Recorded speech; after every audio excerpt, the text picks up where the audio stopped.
ওয়ালানাবলুওয়ান্নাকুম বিশাইইম মিনাল খাউফি ওয়াল জুই ওয়া নাকসিম মিনাল আমওয়ালি ওয়াল আনফুসি ওয়াস সামারাত। আল্লাহ বলেন আমি মুমিনকে অবশ্যই পরীক্ষা করবই করব, কোনো বেঈমানকে নয়, মুমিনকে পরীক্ষা করবেন আমার আল্লাহ ভয়ের মাধ্যমে, ক্ষুধার মাধ্যমে, মালের ঘাটতি, জানের কোরবানি, ফলের ঘাটতির মাধ্যমে। ওয়াবাশশিরিস সাবিরিন, ধৈর্য ধারণকারীদের জন্য আল্লাহর পক্ষ থেকে সুসংবাদ। পয়গম্বর বলেন মাইয়ুরিদিল্লাহু বিহি খাইরান ইউসিব মিন, আল্লাহ যাকে মোহাব্বত করেন, ভালোবাসেন, তাকে মুসিবত দিয়ে পরীক্ষা নিবেন। হাদিস আর আয়াতের দ্বারা প্রমাণ হলো আল্লাহ মুসিবত দিবেন, বেঈমানকে দিবেন না, মুমিনকে দিবেন পরীক্ষা করার জন্য। ঈমান যাচাই করবে তোর ঈমানটা কেমন। তাহলে মুসিবত আসা আল্লাহর পক্ষ থেকে একটা নেয়ামত। এই জন্য আমাদের মুরব্বী আকাবিরিন যারা, তারা মুসিবত আসলে আল্লাহ দোয়া শিখাইছেন ইন্না লিল্লাহ পড়বা, কিন্তু আমাদের আল্লাহওয়ালারা মাঝে মাঝে আলহামদুলিল্লাহ পড়তেন। মুসিবত আসলে ইন্না লিল্লাহ না পড়ে আলহামদুলিল্লাহ পড়তেন কেন? বলে আল্লাহর পক্ষ থেকে এটা একটা নেয়ামত, আমাকে মুসিবত দিয়ে পরীক্ষা নিবেন। আল্লাহ কুদরতের নজর দিছেন আমার উপরে, আর কারোর উপরে দেন নাই। এজন্য আমি শুকর আদায় করি। আল্লাহর মুসিবত যেখানে আসবে সেখানে রহমতের দরজাও খুলে যাবে। আল্লাহ তাআলা বলেন আমি মুমিনকে পরীক্ষা করব, কোন বেঈমানকে না।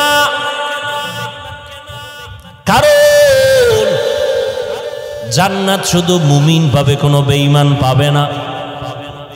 আল্লাহ মুমিনের জান্নাত দিবেন, আর আল্লাহ পরীক্ষা নিয়ে একটু যাচাই করবেন তার ঈমানের হালাত কেমন। আল্লাহ বলেন এই 5টা জিনিসের মাধ্যমে আমি মুমিনদের পরীক্ষা করব। কয় জিনিসের দ্বারা? 5টা। এই 5টা জিনিসের পরীক্ষায় তারা পাশ করবে যাদের মধ্যে একটা পুঁজি থাকবে। ওই পুঁজিটার নাম হলো ধৈর্য। যাদের মধ্যে ধৈর্য নাই এরা কোনোদিন পাশ করতে পারবে না। যেমন আপনারা এখানে আসছেন, ধৈর্য যাদের নাই তারা আসছে চলে গেছে, কিছুক্ষণ আছে চলে যায়, ধৈর্য নাই। ধৈর্য 3 প্রকার, ইবাদতের বেলায় ধৈর্য, গুনাহের বেলায় ধৈর্য, মুসিবতের বেলায় ধৈর্য। এই ধৈর্য ধারণকারীদের এত ফল, এত পুরস্কার। আল্লাহ তাআলা বলেন অনেক পুরস্কার আমি ধৈর্য ধারণকারীদের দান করব, তবে দুনিয়া আখিরাতে মহা 2টা পুরস্কার দিব ধৈর্য ধারণকারীদের। এক, দুনিয়ার পুরস্কার হলো আমি আল্লাহ তার বন্ধু হয়ে আজীবন থাকব। সুবহানাল্লাহ। না খারাপ লাগে আপনাদের? ইয়া আইয়ুহাল্লাযীনা আমানুস্তাঈনু বিস-সাবরি ওয়াস-সালাহ ইন্নাল্লাহা মা'আস-সাবিরিন।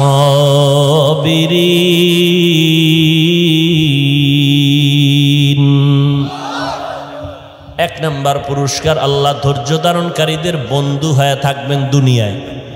পরকালে আর একটা পুরস্কার, আল্লাহ বলেন ও ধৈর্য ধারণকারীর দল, কিয়ামতের ময়দানে আমি আল্লাহ তোমাদের বিনা হিসাবে জান্নাত দিয়া দিব। আতিনা ফি দারে দুনিয়া না হাসান, আতিনা ফি দারে উকবা না হাসান, ইয়া গিয়াসাল মুস্তাগীসিন ইহদিনা লিফতিখারা বিল উলুমে ওয়াল গিনা।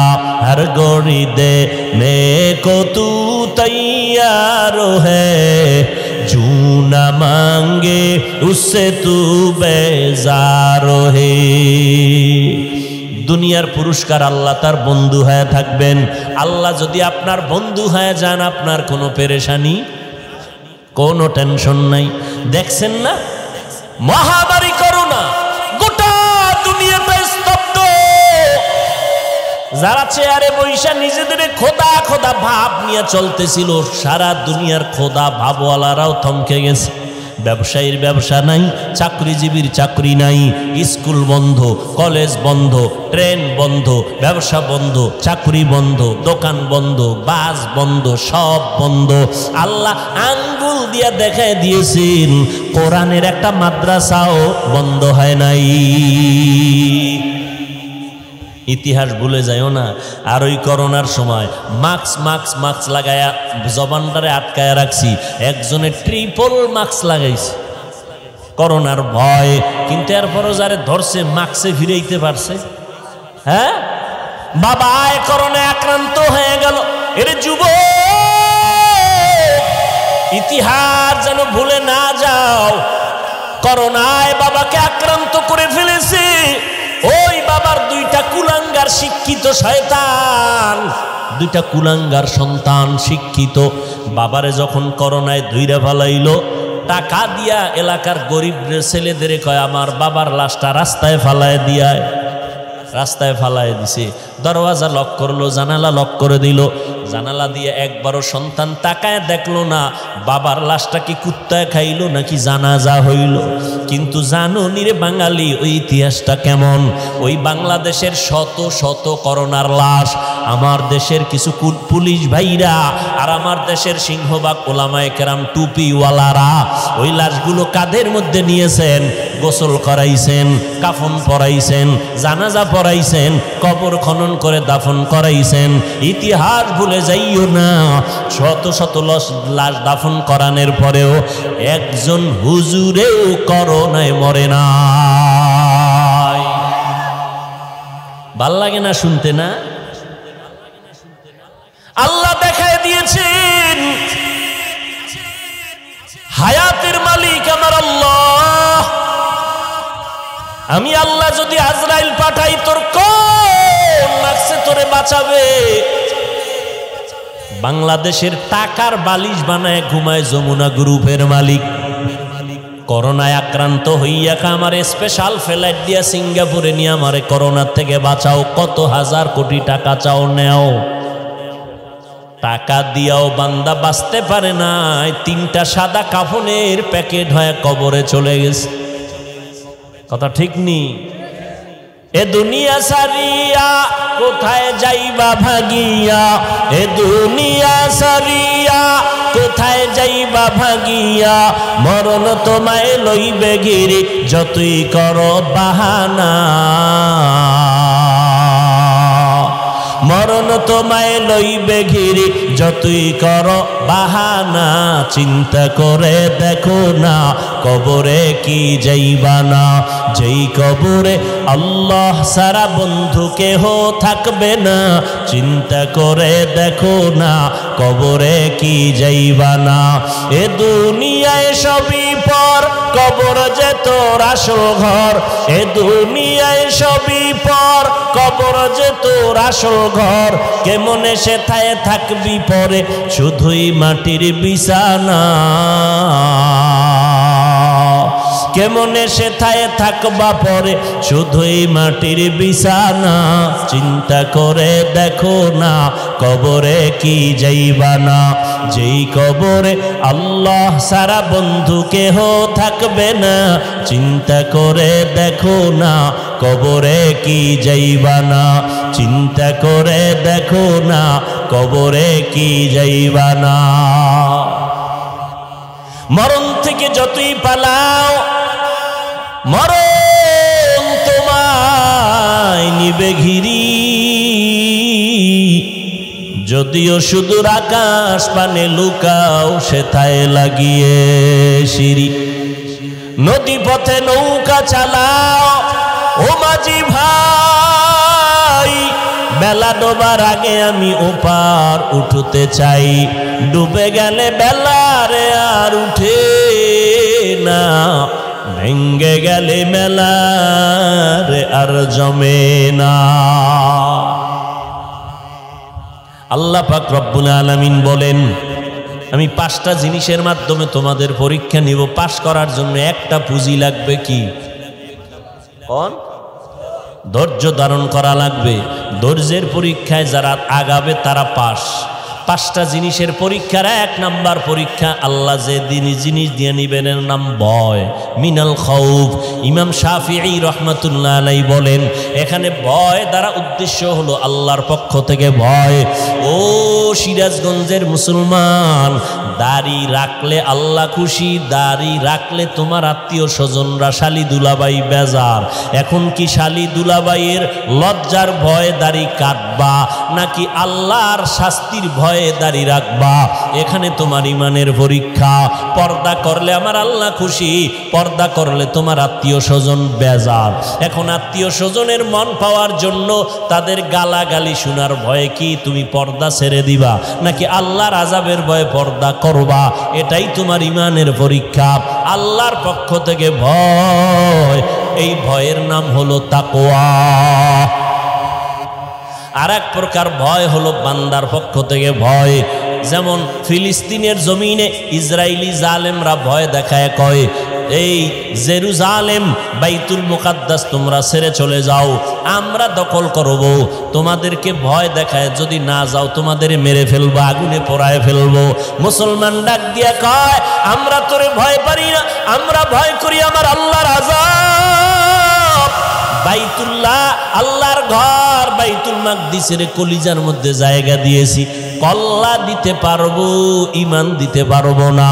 এই চিন্তায় তারা সীসা ঢালা প্রাচীর হয়ে দাঁড়ায় আছেন। ইসরায়েলি জালেমদের জুলুমের ভেতরে পড়ে গেছেন। শাহাদাতের পেয়ালা দিয়ে তারা জান্নাতে যাইতেছেন। এরপরেও তারা ওই জমিন থেকে কেউ ভেগে যায় না। ওই ইসরায়েলি জালেমদের কাছে মুসলমান মাথা নত করে না। বাবাই ঘুরে গেলে মিষ্টি খাওয়ায় ফিলিস্তিনে। সাংবাদিকরা কয় ভাই আপনি এই বিপদের মধ্যে মিষ্টি খাওয়ান কেন? আমি খুশি। কেন খুশি? আমার 2 সন্তান শহীদ হইয়া জান্নাতে আরামে আছে। আল্লাহর এক বান্দি দিনদার, ভালো বাবার ভালো কন্যা সন্তান, বিবাহের ঘরে গেল, স্বামীর ঘরে থাকিয়া কিছুদিন পরে বলে স্বামী আমারে কেমন ভালোবাসো। নুজহাতুল মাজালিসে ঘটনা উল্লেখ আছে। স্বামী বলে তোমাকে আমি জীবন দিয়া ভালোবাসি, যা চাইবা তাই পাইবা, চাওয়ার আগে আমি দিতে পাও। স্ত্রী ডাক দিয়া বলে স্বামী আমার যা চাইবো তুমি তাই দিবা। বলে হ্যাঁ সত্যি বলেছো? বলে হ্যাঁ সত্যি বলেছি। স্ত্রীও স্বামীর পরীক্ষামূলক একটু বলছে তাহলে আমার তালাক দিয়া দাও। আমি চাইলেই দিবা, কহা দিব তো তালাক দাও। স্বামী বলে কল্লা যাইতে পারে, তালাক দিতে পারি না। তালাক দেওয়া কি ভালো মানুষের কাজ? পৃথিবীতে নিকৃষ্ট একটা মানুষ স্ত্রীকে তালাক দিতে পারে, এটা ঘৃণিত একটা জায়েজের কাজ, ঘৃণিত আল্লাহর কাছে রসুলের কাছে একটা ঘৃণিত কাজ তালাক দেওয়া।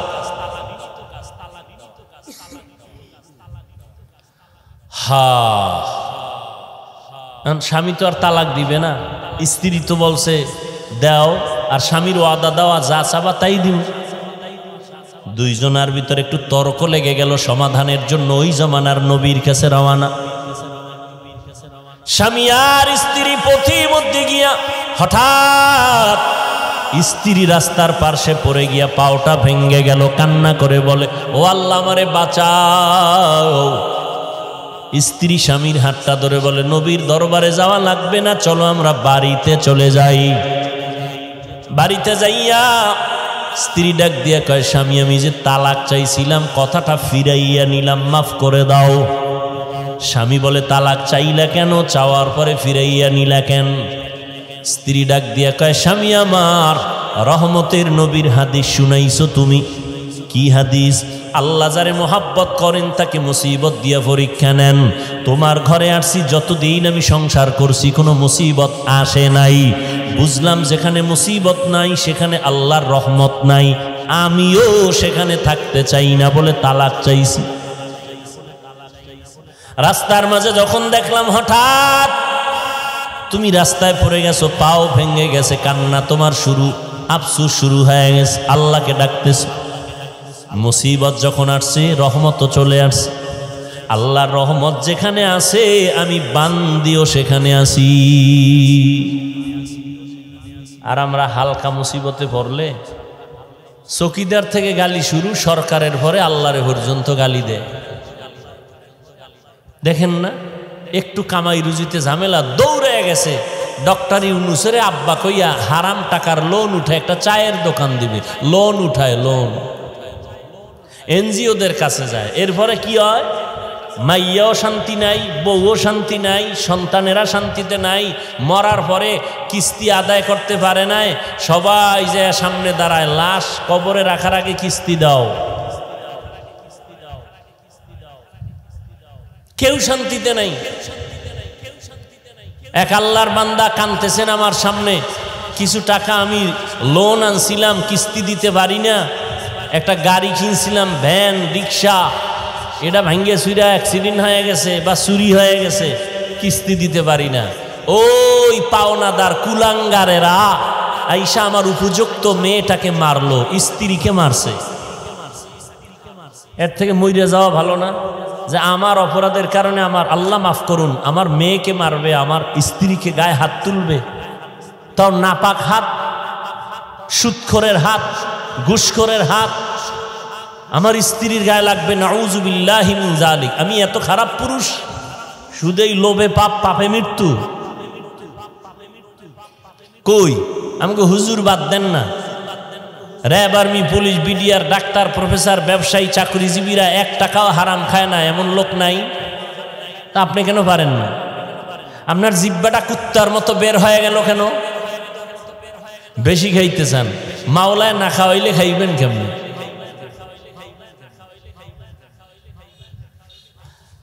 আর আমরা বেশি খাইতে চাই না, কিন্তু আল্লাহ আমাকে বেশি খাওয়ায়। চাই না এরপরও বেশি। কেমনে বেশি? তোমার 3 প্লেটে পেট ভরে না, আরো 1 প্লেট চাও। আর আমাকে 1 প্লেট আসে ঘরে, এই 1 প্লেটের ভাগ কইরা 4 জনে খাইয়াও থাইকা যায়। এর নাম বরকতি খানা।